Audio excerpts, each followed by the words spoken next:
What's going on, guys? And thank you so much for signing up for this program. I want you to rest assured that any information you feel you might be lacking on, any nutrition background you might be lacking on in order to follow a diet, don't worry, I got you. I'm going to teach you all the things you need to know in order to follow this process. Now, this process is all about trying to boost your metabolism, not trying to stay away from food, but start finding how food is going to help you not only build muscle, but burn body fat too. A lot of the times we're taking in the wrong foods, the wrong types of foods, the wrong types or the wrong times during the day. So the first thing we need to do is distinguish, what are the differences between these foods? How do they interact with me? And the number one question I get are, I don't know what macros are.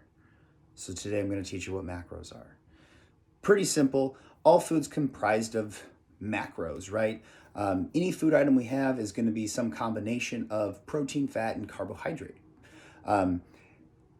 As we break that down on the back of the nutrition label, we talk about how many grams of protein is in a serving of that food, carbohydrate, and fat as well. And they break those down into various categories. Today, we're going to stay very general right here, just for teaching you calories and macros. When we're working to build muscle, one of the nutrients we need to make sure we have enough of is protein.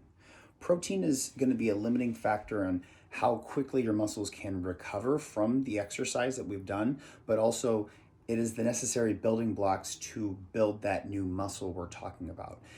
If we have a diet that is just high in carbohydrates and fats and we're at a caloric surplus, it's still going to be difficult to build muscle if we don't have the building blocks on site, those amino acids coming from protein. For protein, we're going to have, for every 1 gram of protein is going to be 4 calories. And it's going to be the same with carbohydrates. So carbohydrates, for every 1 gram of carbohydrate, no matter if it's a fast-acting carbohydrate or a slower-acting carbohydrate, it is going to have a net 4 calories per gram. Okay? Now, where people misunderstand calories is right here.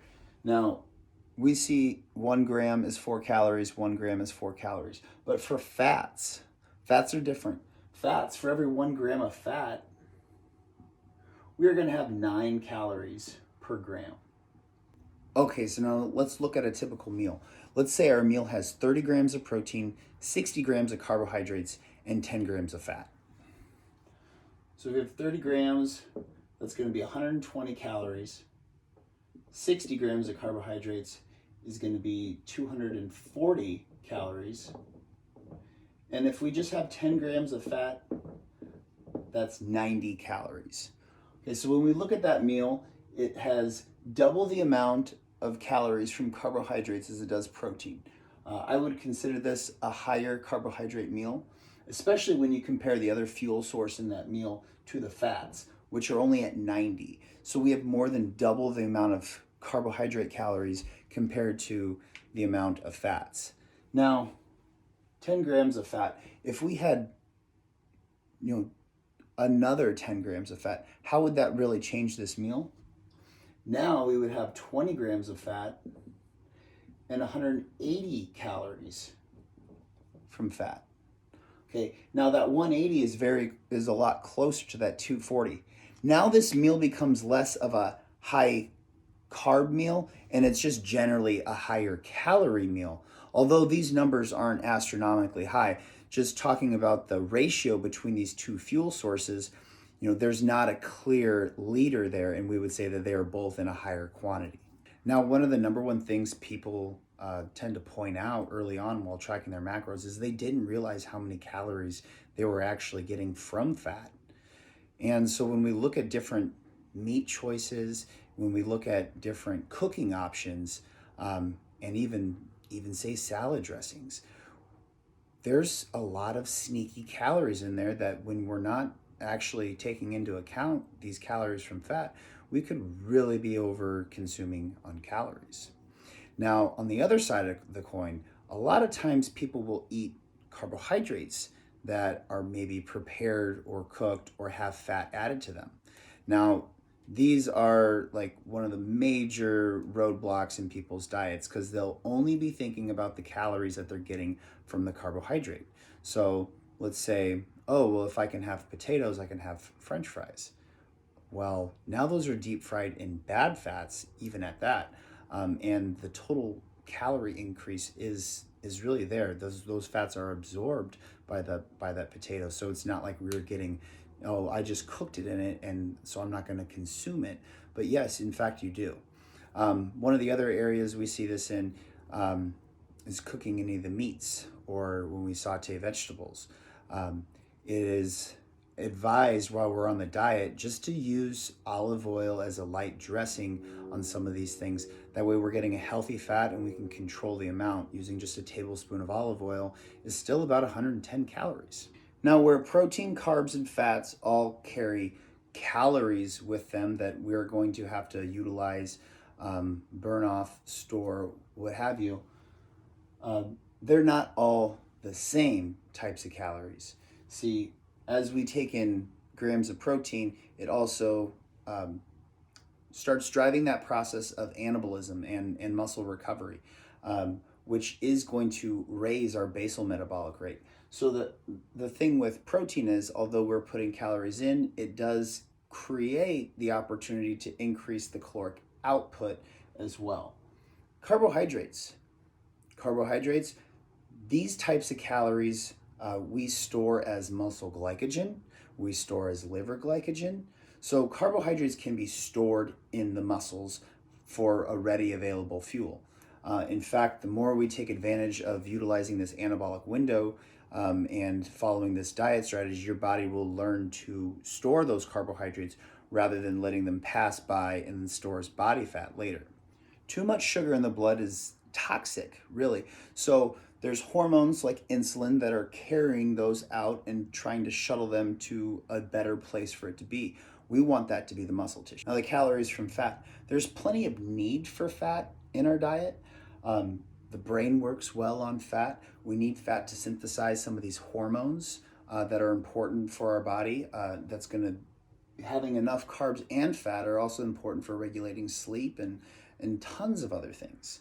We don't want to cut fat out. In fact, giving fat at the right times can help signal your body to look for more fat for fuel. And we'll talk about that in a later video. Okay, so right there we talked about protein, carbs, and fats, the calories they have per gram. They all act a little bit differently. We have good fats and bad fats. We have fast sugars or carbohydrates and slow carbohydrates. And we have protein that we want at different times, and not even all protein's equal. We'll get into all that in other videos. But right now, a couple things we didn't mention are alcohol, sugar alcohols, and collagen. So these three, when we talk about calories from these three, we don't really get to use them. Our body really has no good way of burning alcohol. So what it does is it will convert any alcohol into a fat first, because our body knows how to burn fat. Even if we're in a fat storing, pace, we're always burning some body fat too. So that's how, like, these people that drink a lot but don't eat a lot, they drink a lot of alcohol, their body actually turns that into a fat, and then their body is running on fat. Whether they're gaining weight or losing weight, that's how they're getting their energy, is through fat. Okay, so now let's talk about the calories from alcohol. 1 gram of alcohol has 7 calories. 7 calories per gram of alcohol. So it's actually a lot more like fat in the way that it is very calorically dense, meaning there's a lot of calories per gram. So when we're taking in alcohol, when you see how many grams of alcohol or anything, take that times 7, not times 4. You have to also add the sugars in from your drink too to figure out how many calories that drink is when you're tracking macros from mixed drinks. Okay, let's talk about sugar alcohols. So sugar alcohols have been introduced into a lot of health food products in order to lower the total amount of carbohydrates that we're actually able to digest. We do not get to digest the calories that are found in sugar alcohols, but they will go to feed our bad bacteria in our gut, which is not good long term for us. The other side of the coin is that we're getting robbed of the opportunity to take in nutrients. So, let's say you get a protein bar.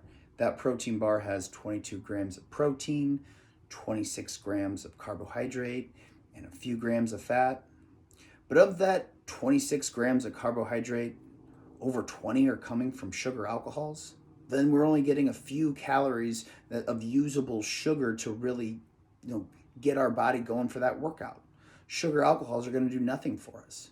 So if you want a good pump, if you want to create more blood flow to the muscle tissue, you got to have carbohydrates, you got to have salts, you got to have water. Sugar alcohols are not one of the things that are going to help you. A question I get very often is, do the 10 grams of protein from my collagen that I'm either putting in my coffee or putting into a shake or just having in a drink later on throughout the day, does that count towards my macros for that meal?